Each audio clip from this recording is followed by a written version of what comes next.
नमस्कार, मैं मणिभूषण। इम्यूनिटी के थर्ड पार्ट के वीडियो में आपका स्वागत है। पिछले वीडियो में हमने बायोलॉजिकल बैरियर्स के तक पढ़ा था। हमने पिछले बार जर्नल बैरियर्स, उसके बाद केमिकल बैरियर्स और के बारे में स्टडी करी। उसके बाद हम बायोलॉजिकल बैरियर्स स्टडी शुरू कर दी थी। उसके अंदर हमने इन्फ्लेमेशन, शोथ क्या होता है, उसके बारे में स्टडी की थी। उसके आगे इस वीडियो में पढ़ते हैं शोथ के बाद हम पढ़ते हैं फेगोसाइटोसिस। फेगोसाइटोसिस बायोलॉजिकल बैरियर का एक प्रकार है। इसमें क्या होता है, जैसे कुछ रेटिकुलर, जैसे पिछले वीडियो में मैंने बताया था, रेटिकुलर एंडोथेलियल सिस्टम होता है, जिसमें डिफरेंट प्रकार की कोशिकाएं पाई जाती है, जैसे लिम्फोसाइट, मोनोसाइट, मैक्रोफेज। ये कोशिकाएं क्या करती है, एक तो मूवेबल होती है, एक जगह से दूसरी जगह जा सकती है। और ये क्या करती है, जैसे अमीबा, आपने पढ़ा होगा अमीबा फर्स्ट ईयर के अंदर, अमीबा कैसे छोटा अपना भोजन खाता है। अमीबा एक एनिमल है, एक कोशिकीय जीव जो प्रोटोजोआ फाइलम के अंदर आता है।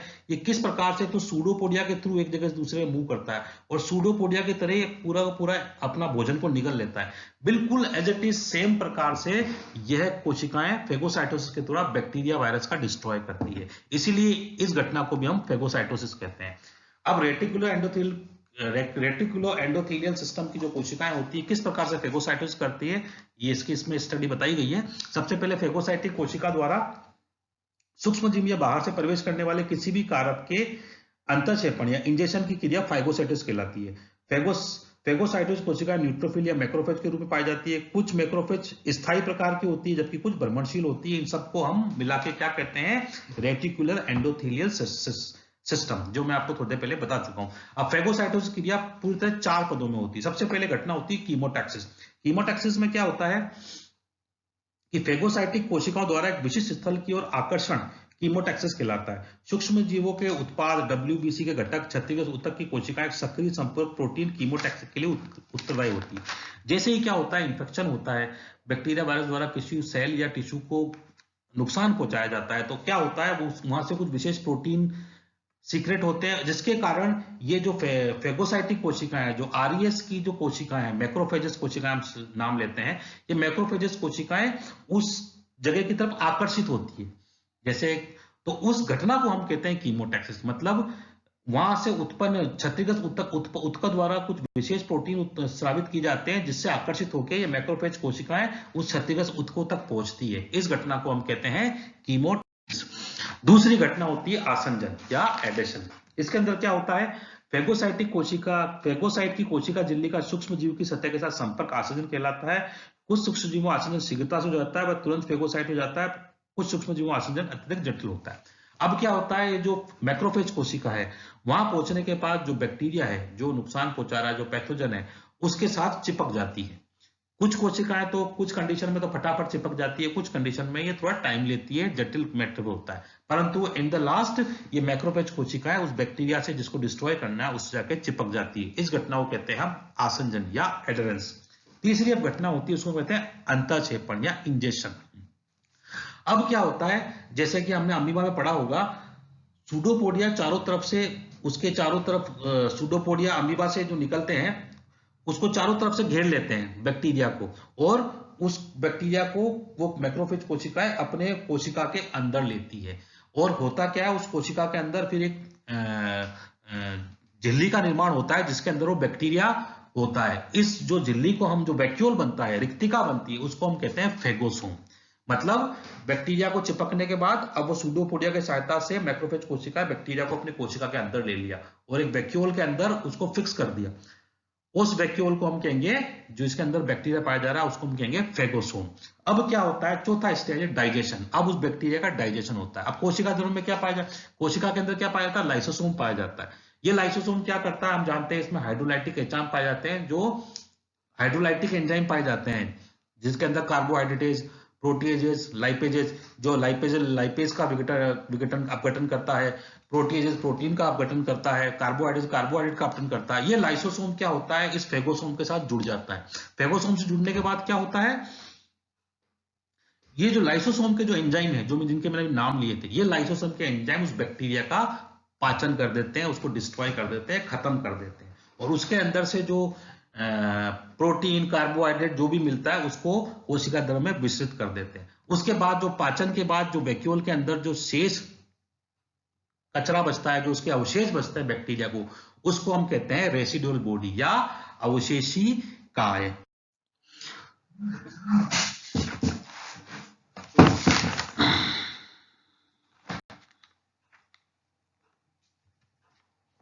अब इस अवशेषी काय को क्या होता है, सेल वोमिटिंग हमने पढ़ा होगा, सेल वोमिटिंग के थ्रू या कोशिकी वमन के थ्रू कोशिका अपने शरीर से बाहर निकाल देते हैं। इस प्रकार से वह मैक्रोफेजेस कोशिकाएं बैक्टीरिया को डिस्ट्रॉय कर देती है। तो संपूर्ण घटना कहलाती है फेगोसाइटोसिस। इस प्रकार से बायोलॉजिकल बैरियर में दो आते हैं, पहला आता है इन्फ्लेमेशन या शोध, दूसरा आता है फेगोसाइटोसिस। नॉन स्पेसिफिक रेसिस्टेंस यहाँ पे खत्म हो जाता है। इसके बाद हमने बताया था स्पेसिफिक रेजिस्टेंस।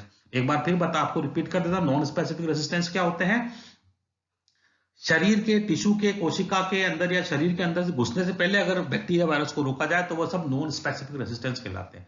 परंतु किसी कारण से अगर वो शरीर के अंदर घुस ही जाते हैं और हमारे तक और टिश्यू को नुकसान पहुंचाना चालू कर देते हैं, तो उसके बाद जो उनको रोकने के लिए जितनी भी घटनाएं, जितनी भी क्रियाएं होती है, उन सबको हम कहते हैं विशिष्ट रोधकता या स्पेसिफिक रेसिस्टेंस। विशिष्ट रोधकता में क्या होता है, यदि प्राणी की अवशिष्ट रोधकता सूक्ष्म नहीं हो तो प्राणी की सुरक्षा विशिष्ट रोधकता द्वारा की जाती है, जो मैंने भी थोड़ी देर पहले बताया। इस रोधकता में अनेक प्रकार की प्रतिरक्षी क्रियाएं होती है, जैसे लिम्फोसाइट कोशिका, जिनमें लिम्फोसाइट कोशिकाएं विशिष्ट बाह्य कारक या एंटीजन की पहचान करके इनको नष्ट, उदासीन या निष्क्रिय करती है। इस विशिष्ट स्पेसिफिक रेसिस्टेंस में एक सबसे इंपॉर्टेंट कोशिका होती है, वो लिम्फोसाइट कोशिकाएं होती है। ये कोशिकाएं क्या करती है, जो भी बाहर से जो कारक आते हैं उनको पहचान के उनको नष्ट करती है, और इसी द्वारा एंटीबॉडीज का निर्माण भी किया जाता है। एंटीबॉडी सामान्यतः एंटीजन को नष्ट करने के कार्य काम करती है। एंटीजन जो बाहर से जो प्रोटीन बैक्टीरिया वायरस के द्वारा शरीर के अंदर घुसे हैं, उनको हम एंटीजन शब्द यूज करते हैं उनके लिए। ये एंटी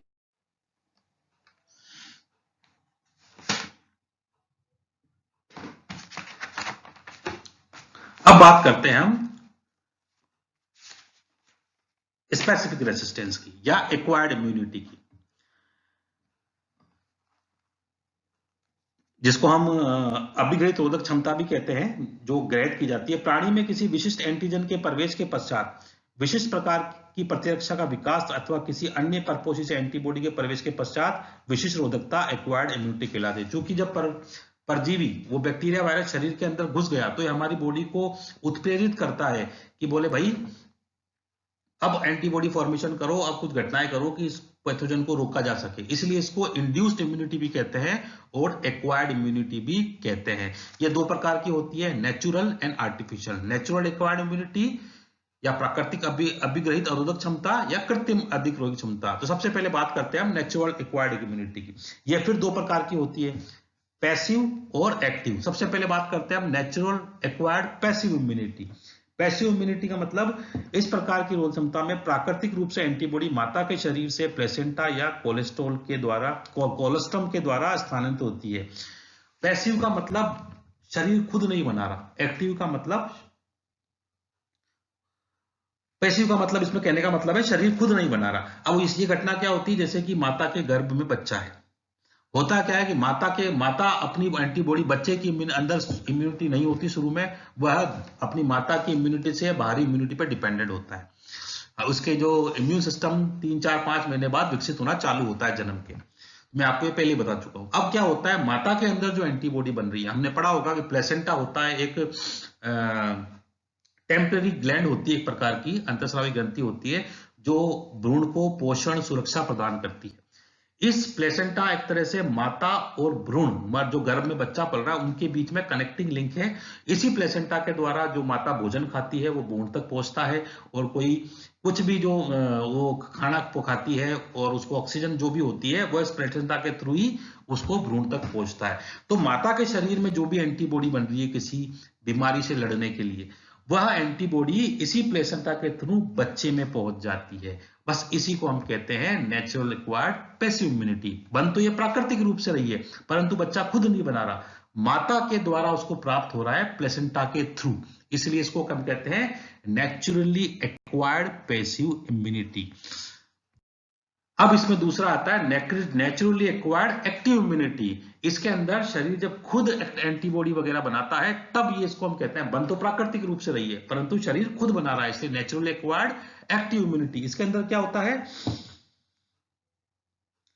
कि जब एंटीजन शरीर के अंदर आ जाता है तो परपोषी द्वारा इन बाह्य कारकों या एंटीजन को नष्ट करने के लिए लिम्फोसाइट कोशिकाओं का निर्माण होता है या विशिष्ट एंटीबॉडी का निर्माण होता है। ये शरीर खुद बनाता है।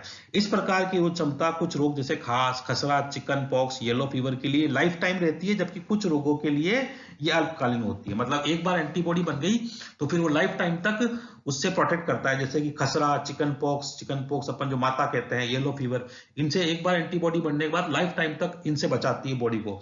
क्योंकि एक बार जैसे माता जी आ गई, किसी के दोबारा नहीं आती। हम पढ़ा होगा आपने, छोटी माता बड़ी माता, चिकन पॉक्स वही होता है, एक बार हो जाए दोबारा नहीं होता। क्यों? क्योंकि वो एक बार एंटीबॉडी बन गई तो वो लाइफ टाइम रहती है, ठीक है, बॉडी के अंदर, इसलिए लाइफ। और कुछ बीमारियों के लिए वो अल्पकालीन रहती है, हर बार नई एंटीबॉडी बनानी पड़ती। अब ये पुनः फिर दो प्रकार की होती है, एक ह्यूमरल इम्यूनिटी, दूसरा सेल मीडिएटेड इम्यूनिटी, तरल प्रकार की रोधक क्षमता और कोशिका मध्यवर्ती रोधक क्षमता। बात करते हैं हम पहले ह्यूमरल इम्यूनिटी की। माफ कीजिएगा। इस प्रकार की सक्रिय रोधकता एंटीबॉडी के कारण होती है। इस प्रतिरक्षा में बाहर से प्रवेश करने वाले एंटीजन के प्रति एंटीबॉडी का निर्माण होता है। यह प्रतिरक्षा गामा ग्लोबुलिन के रूप में रक्त प्लाज्मा में उपस्थित रहती है। क्योंकि गामा ग्लोबुलिन रक्त प्लाज्मा में प्रोटीन के अंश के रूप में उपस्थित रहता है, इसलिए ह्यूमरल इम्यूनिटी कहते हैं। यह प्रतिरक्षा जीवाणु संक्रमण के प्रति अधिक प्रभावी होती है। पहला इसमें लिखा नहीं है, हमारी जो लिम्फोसाइट कोशिकाएं पाई जाती है, दो तरह की लिम्फोसाइट कोशिका पाई जाती है, एक बी लिम्फोसाइट, एक टी लिम्फोसाइट। जो ह्यूमरल इम्यूनिटी होती है वो बी लिम्फोसाइट के कारण होती है। इसमें क्या होता है, जैसे ही बी लिम्फोसाइट को एंटीजन या बाहरी पैथोजन आया या कोई बैक्टीरिया वायरस हुआ, ये लिम्फोसाइट कोशिकाएं क्या होती है, एंटीबॉडी का निर्माण चालू कर देती है। अब ये एंटीबॉडी किसमें पाई जाती है, हमारे ब्लड के अंदर पाई जाती है, प्रोटीन के रूप में पाई जाती है। और ये प्रोटीन ब्लड के अंदर बिल्कुल तरल अवस्था में घुला हुआ रहता है। चूंकि ये तरल अवस्था में घुला हुआ रहता है, इसलिए इसको तरल प्रकार की रोधक क्षमता कहते हैं, ह्यूमरल इम्यूनिटी कहते हैं। यह एंटीबॉडी क्या होती है, कोई बाहरी एंटीजन आया, कोई बैक्टीरिया वायरस आया, उसको निष्क्रिय करने का, न्यूट्रलाइज करने का या डिस्ट्रॉय करने का काम करती है। इसलिए इसको तरल प्रकार की रोधक क्षमता कहते हैं। और ये बी लिम्फोसाइट के कारण होती है, क्योंकि इसमें लिखा हुआ नहीं है इसलिए आपको बता रहा हूं। इसके बाद है सेल मीडिएट इम्यूनिटी या कोशिका मध्यवर्ती प्रतिरक्षा। यह इम्यूनिटी किसके कारण होती है, टी लिम्फोसाइट के कारण होती है। वापस रिपीट कर रहा हूं, लिम्फोसाइट कोशिका दो प्रकार की होती है, B lymphocyte and T lymphocyte. Humoral immunity होती है बी लिम्फोसाइट के कारण, सेल मीडिएट इम्यूनिटी होती है टी लिम्फोसाइट के कारण। अब ये सेल मीडिएट इम्यूनिटी क्या होती है, ये आपको बताते हैं। इस प्रकार की प्रतिरक्षा में टी लिम्फोसाइट के एंटीजन द्वारा उद्दीपन के फलस्वरूप होता है। टी लिम्फोसाइट उद्दीप्त होती है, इसलिए इसे टिश्यू इम्यूनिटी भी कहते हैं।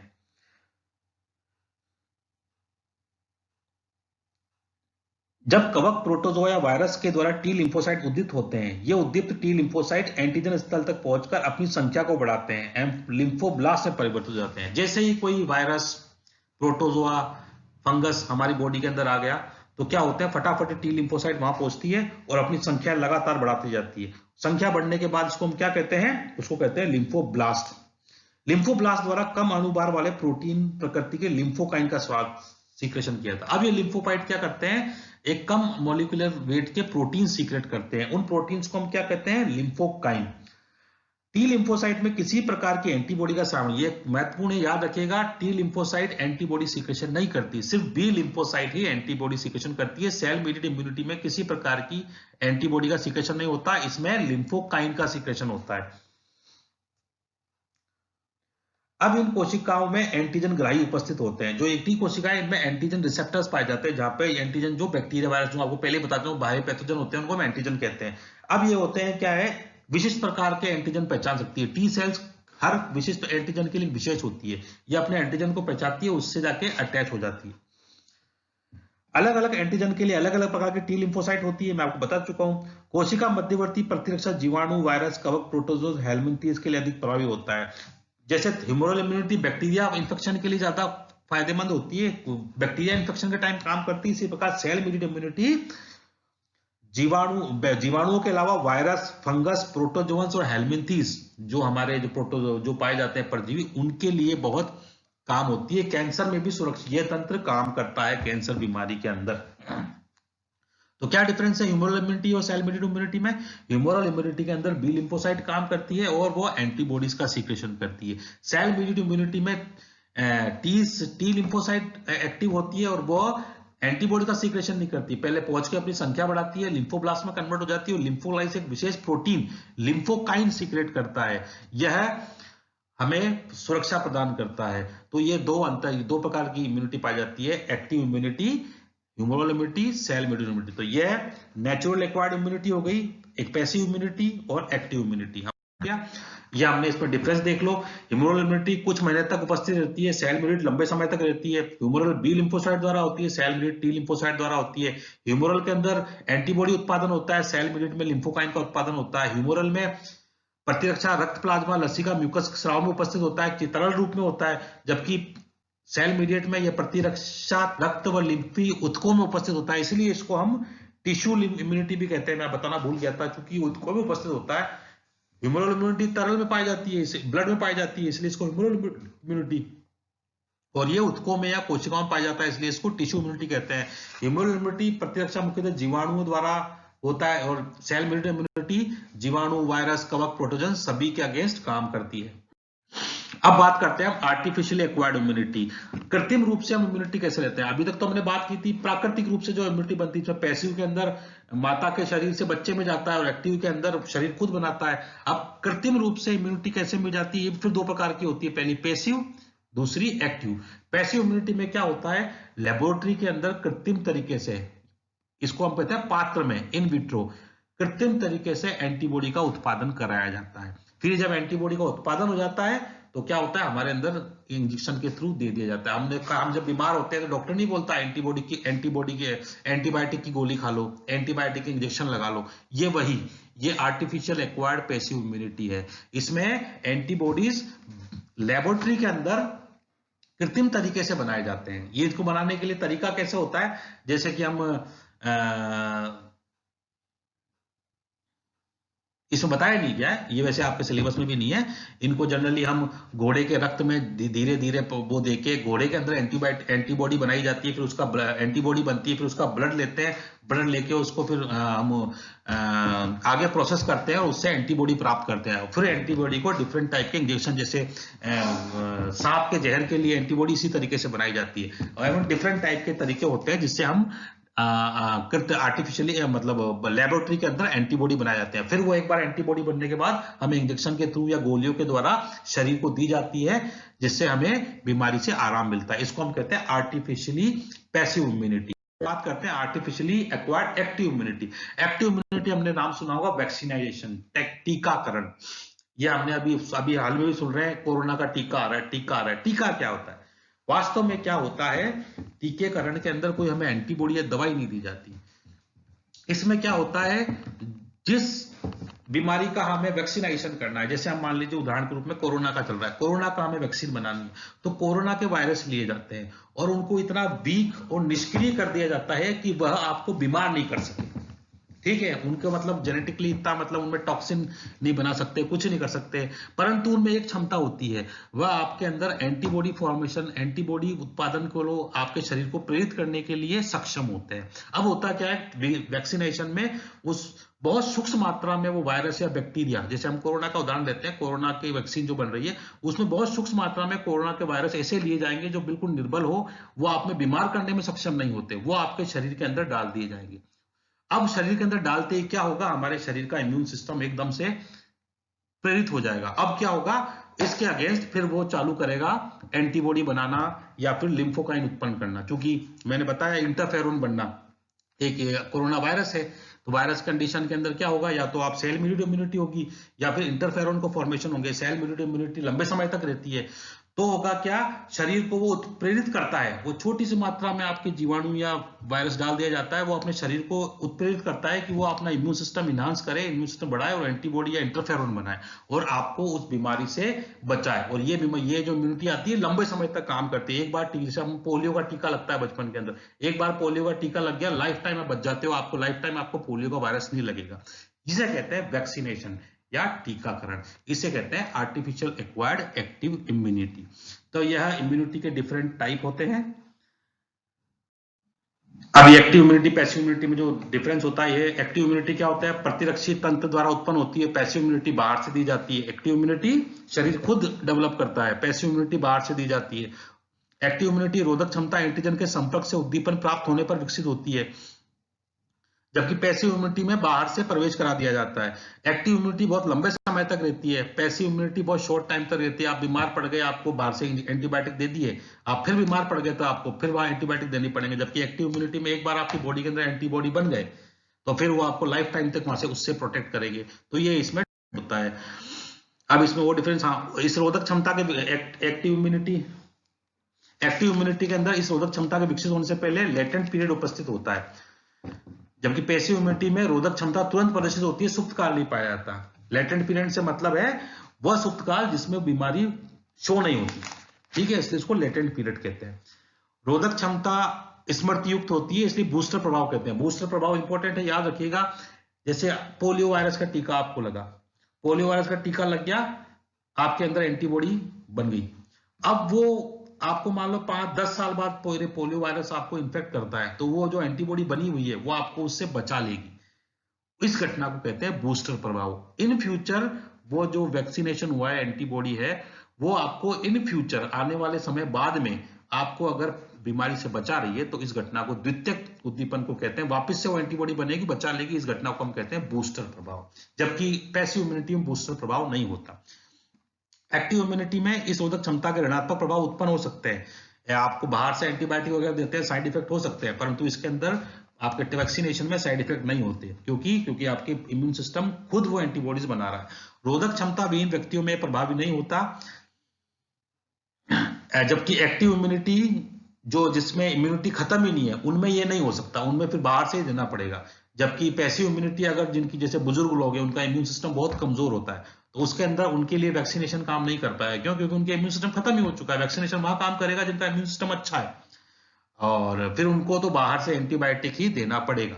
तो ये डिफरेंस होते हैं इम्यूनिटी, पैसिव इम्यूनिटी। इस प्रकार से इम्यूनिटी का टॉपिक पूरा खत्म होता है। धन्यवाद।